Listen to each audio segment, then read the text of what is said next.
Good morning. Welcome back into Wake Up America. The immigration crisis expanding well beyond the southern border as the northern border. States like Vermont and New York, not Connecticut, continue to set records for illegal encounters. That's right. Joining us now for more, Staff Lieutenant with the Texas Highway Patrol, Christopher Olivarez.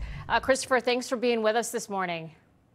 Good morning. Thanks for having me. So some big news now. President Biden announcing his latest border plan, Title 42, going to be coming to an end pretty soon here. This new plan allows migrants that enter the country unlawfully. They'll become ineligible for asylum. Does this do anything to solve the problem that you're dealing with down there in Texas and across our southern border? Well, it doesn't, Jen. So really what that is a temporary rule to allow illegal immigrants to be released to the country by the uses of parole, which parole should not be used in a case like that. Parole is used in a case-by-case situation, and really it's only supposed to be used for significant public benefit. So this does not apply to this current situation, but the federal government is going to use parole.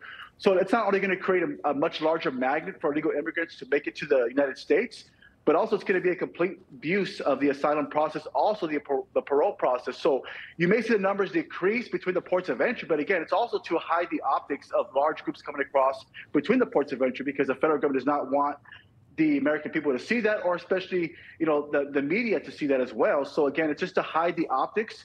But when you really look at it, they're really allowing illegal immigrants to enter the country legally, which would be considered illegal immigration, because the majority of these illegal immigrants that are seeking asylum do not meet the criteria for seeking asylum, which majority are seeking for economic or political instability, which does not meet that criteria for asylum process. So again, it's a complete abuse of the system. It's not going to stem the flow of mass migration. It's only going to make the situation much worse, especially in the long run. Let me quickly ask you, if I may, Rob, Sure. sorry to cut you off, but does this place a further burden on the northern border, who certainly not used to dealing with this massive influx that they're dealing with right now? 850% surge at the Swanton sector that you mentioned. Not in Connecticut. Not in Connecticut. But in New York, Hampshire, Vermont, that's where I'm from, right. Rob. In that part of the country, you don't see that kind of traffic coming through. This is very unusual. They're actually bringing people from the southern border up to the northern border to handle this. How does that impact them as they're now dealing with the border crisis on another level? Well, they're already feeling the impact, of course, not just the northern border, but also the coastal border as well, especially there in Florida. So one thing you got to understand, too, is as the federal government changes these situations or these rules, these temporary rules, the Mexican drug cartels are well aware of the situation, and they know how they're going to change their methods, their tactics to get people across the border. They've made so much money these past couple of years. I mean, billions of dollars just with the fact that regarding human smuggling. So they're not going to stop now. They're going to find ways to get people across. They're going to continue to make their profits. So if that means sending more people to the northern border, then that's what we're going to see. We'll see an increase in that as well. But we're seeing it right now. So this whole situation, this whole temporary rule is not going to stem the flow of people coming across. It's going to make the situation much worse. And again, it's a complete abuse of the asylum process and also the parole process. So it goes completely against the federal laws that are in place right now. So it's not going to do anything at all whatsoever to stop this flow of people coming across our borders. Yeah, Lieutenant, I love the way you put that. The administration doing this deliberately to be deceptive to the media and, most importantly, the American people.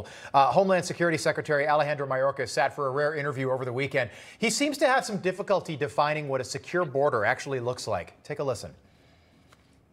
But when you say what does secure mean to you? It certainly doesn't mean that people aren't able to get across the border illegally. Of course not. But by that measure, the border's never been secure. All right. So, Chris, you're there every day on the border. Would you call what you've seen over the last 2 years a secure border?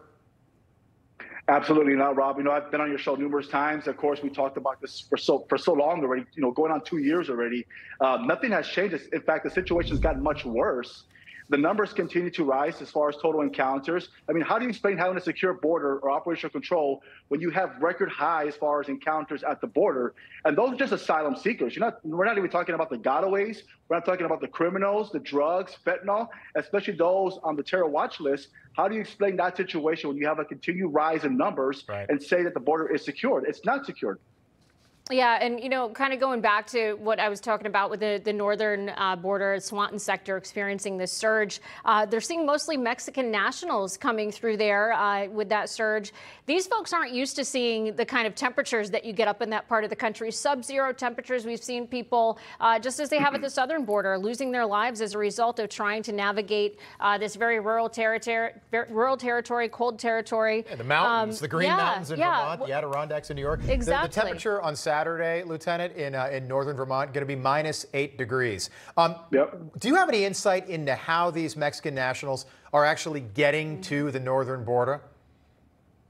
Well, we know that as far as the criminal organizations in Mexico, they facilitate the transport, for these illegal immigrants to Canada, and then from there they're able to cross into the United States, and that's what they're doing right now. And of course, they know the fact that there wasn't as many patrol agents there along that border. It was much easier for them to cross. But of course, it's also a very dangerous situation as well, trying to cross between that border because of the temperatures, as you mentioned. So that's why we continue to see this increase, this widespread of global mass migration, because again, criminal organizations in Mexico are going to continue to exploit that. And I just want to mention one thing. When Governor Abbott, came down to the border a couple of days ago, and he made it very clear that the way to have a simple fix to this border situation, again, is to enact the policies that were in place prior to 2021 that were working. Title 42, the Remain in Mexico policy, start the border wall construction, but everything was completely reversed, and that's why we're seeing historic numbers right now. And it's a complete disaster in what this federal government is doing to try to secure this border, because they're absolutely nothing to do as far as to protect the American people or to secure the border as well. Yeah, so important to remember, there was no border crisis on Inauguration Day in 2021. That started after Joe Biden took the oath of office. And quick point today, big hearing down in Yuma, 2 o'clock Mountain Time. The GOP House Judiciary Committee will be down there. Democrats not attending, so surprise, surprise. Right, yeah, shocker. We'll keep a close eye on that. Christopher Olivarez, great to see you again. We'll do it again soon. Thank you.